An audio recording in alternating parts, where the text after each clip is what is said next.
শিকার করবা না, তিন দিকে শিকার করে নিবা। হযরত আলী বললেন, ইয়া রাসূলুল্লাহ, নবী গো,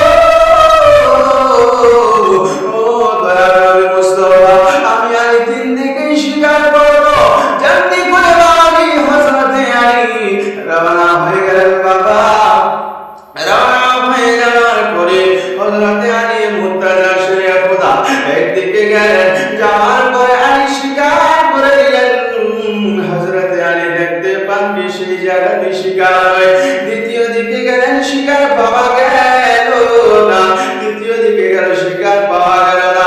যেদিকে আমার নবী মুস্তাফা বারণ করেছিলেন আলী ওই দিকে শিকার করতে যাবার না।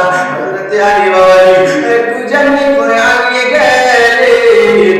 আগিয়ে যাওয়ার পরে হযরত আলী দেখতে পায় যেদিকে নবী মুস্তাফা বারণ করেছিলেন ওই দিকে দেখতে পায় হযরত আলী একটি যেদিকে একটু জনাকে চরিন্দা বসে আছে, একটি পরিন্দা আছে